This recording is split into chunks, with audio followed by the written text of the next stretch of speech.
Hi, this is Paul. Busy week. This will be Friday's video. I was listening to the membership-only Daily Wire Alex O'Connor section. Usually Jordan starts out that section getting a little bit more personal, but very quickly they got back into the Bible and theology. So for those of you who don't have Daily Wire, sorry, it's just the way it is. But the question got good. It's again surprising that Jordan Peterson just keeps talking about the Bible. It doesn't seem to matter who he talks to. He's going to go in about the Bible. Now he's working on the book, of course, but people will take the Bible from Jordan Peterson better than they will from Christian ministers, which is obviously a funny point to someone like myself.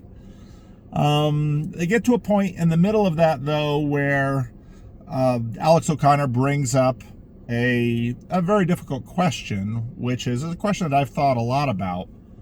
The question is, if in fact the images of the age to come, I'm going to try and tighten up some of the language here, the images of the age to come that are in Scripture that tend to be evocative, streets of gold, wipe every tear from eyes, etc., etc., if in fact in the age to come there is no suffering or nothing to overcome or challenge, then there won't be meaning. Now, this is a particularly difficult issue for Jordan Peterson and his system, because in many ways his entire, not his entire, but a big piece of his system has to do with meaning and the search for meaning. And that way, I was thinking the other day how much resonance there is between Jordan Peterson's work and Viktor Frankl's work. He doesn't mention his name much, but if you go all the way back to the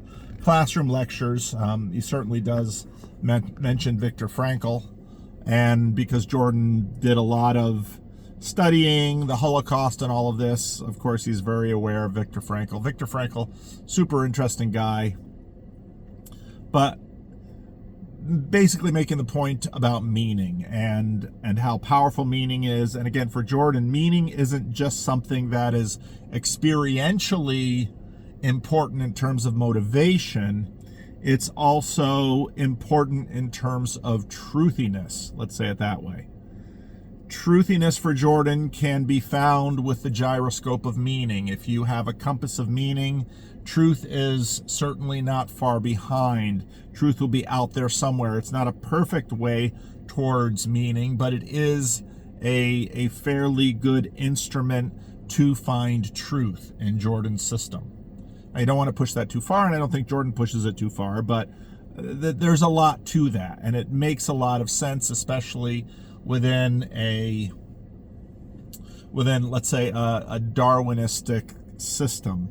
Now, I've read a couple of pieces in the last couple of days that various people have sent to me that basically invoke internet Christianity. And internet Christianity looks like this.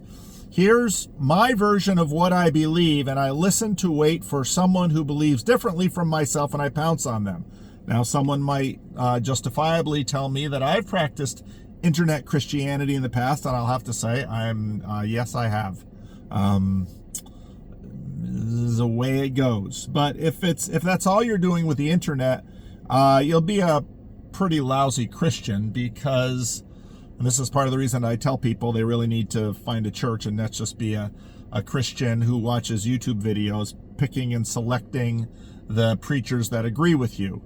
If you look in the New Testament about verses about itching ears, that's practically the definition. So, there's a number of people that, and myself included, that'll point out some deficiencies, at least perceived by us, of Jordan Peterson's systems. But I think the contribution that Jordan has made, and I think he's made a significant contribution, is not that he never gets anything wrong, per se, let's say, or things that I agree with, but he is, in fact, giving some new ideas and refreshing some ideas and giving us some things to think about. And so the meaning indicator navigator, I think, is a good one. But that, of course, brings up the question of the life of the age to come. Will there be no challenge in the age to come? Now, C.S. Lewis deals with this a bit in Narnia, because even old Narnia, I'm not talking about new Narnia that you find in The Last Battle, but even in old Narnia, there's sort of an age to come. There's some sort of an age to come resonance that the children from The Lion, the Witch, and the Wardrobe experience, because they sort of grow up and they become young people and they become kings and queens in Narnia and have thrones in Cair Paravel. And of course they hunt and they do all of those things, and they have challenges in sort of that little Narnian age to come. But then the question is, will there be no challenge in the age to come for us? Now, a couple of points in there. Number one, there is a consistent biblical theme about, it really has to do with Sabbath. You probably have heard this in some of my sermons. I get some of this from John Walton, The Lost World of Genesis 1. Genesis 1 is a temple text. Sabbath is about the initiation of the struggle for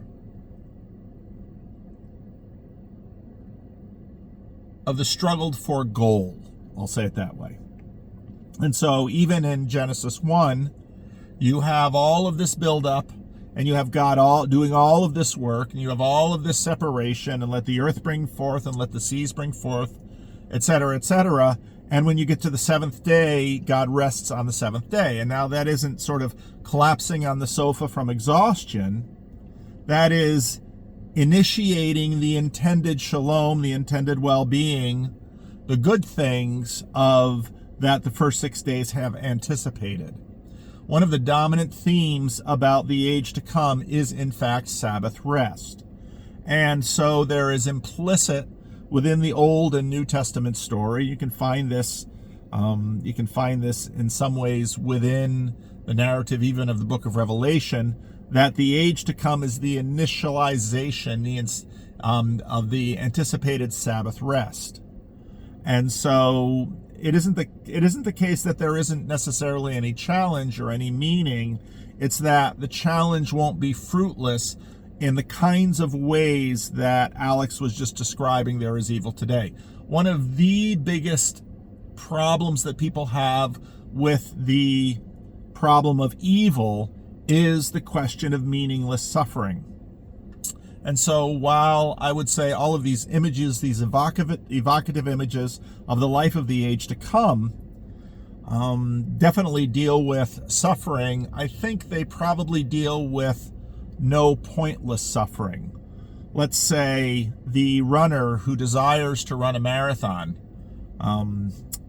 they suffer as they run. Will all of that suffering be done away with? I doubt it, because there is in fact a joy in that suffering. It's a different kind of suffering. It's a different kind of challenge. There are limitations to our language. And so I would say that the best answer that I know of to contest Alex O'Connor's question about the life of the age to come is that it is the initialization of Sabbath rest. It is finally the world achieving its desired outcome, its intended outcome, and nothing will be allowed to get in the way of that. Oh, there goes a suburban motorcycle gang on a variety of bikes, sport bikes, and mostly sport bikes. Rick would be interested in that. Rick will probably see this. Anyway, they're gone. And so that's one answer.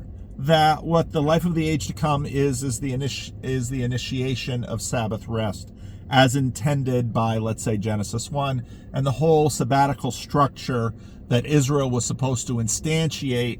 Of course, you had a Sabbath every week. After the Passover, you have 7 weeks.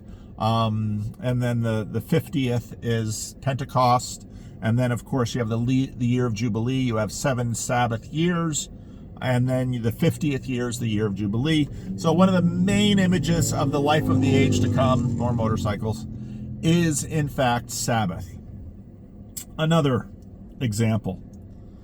Another image that is often used in the New Testament is that of childbirth.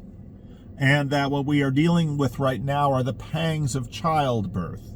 And now my wife and I have had 5 children.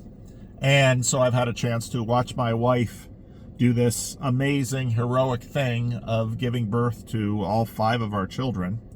I remember our first one, which we had in Santo Domingo. My oldest child was upside down. He wasn't breech, he was just upside down. And I remember the doctor saying, yeah, it's harder to do upside down. And in the Dominican Republic, they tended to be a little quicker on the trigger in terms of cesareans, at least in the early 90s when he was born. And that was our first child and my wife's first child. And I remember the doctor really saying, wow, she did really well, because he was a big baby and he was upside down and out he came. But I was always amazed that after, my wife was often morning sick for more than the average number of weeks in childbirth. Would pull by the side of the road to have her vomit out the car door many times. And so even though she was pregnant 5 times with our 5 children, once that baby is born, something kicks in, and and not too long after sort of getting out of baby boot camp, she's ready and willing to have another. And I was the one who sort of stopped us at 5. And the other day I said, yeah, it wouldn't be so bad if we had 6 or 7. And she looked at me like, we could have had more and you stopped us. I said, yeah, on the other hand, they get expensive when they get bigger. But anyway. But one of the biblical images is that of the joy of childbirth. And there is a certain kind of joy that comes in something being accomplished.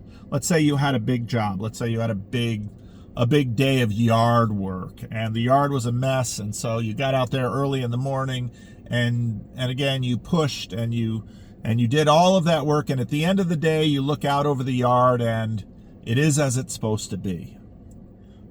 There is satisfaction in that moment. Now someone might say, well, what about eternity with that? Well, all of these images about the age to come and all of our knowledge about the age to come, again, the biblical imagery is symbolic and evocative.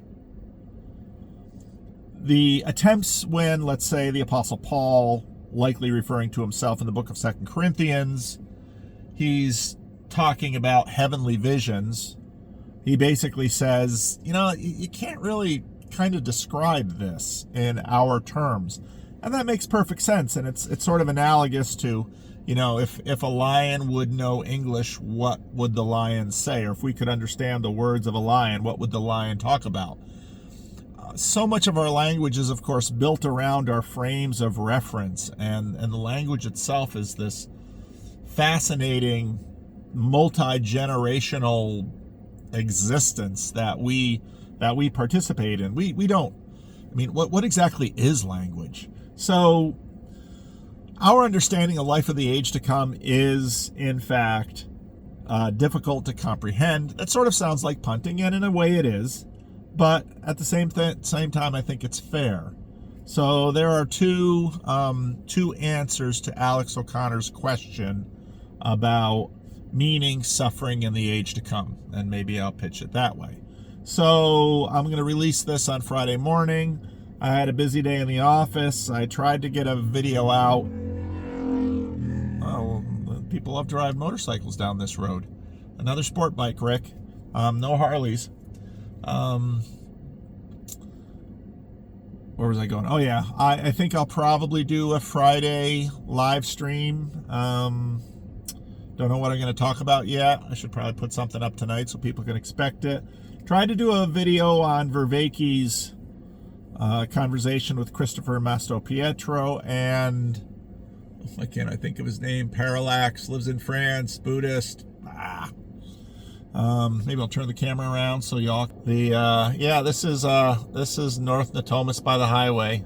Can't build enough houses in Sac. Got to cash in all of that sweet Bay Area money and live in big boxes in the Central Valley. Actually, those are higher density housing units because California is way short on housing, and housing is way too expensive. Anyway, so that's, again, two responses to Alex O'Connor's question about meaning and suffering in the age to come. Now I got to go to Costco and pick up a few things.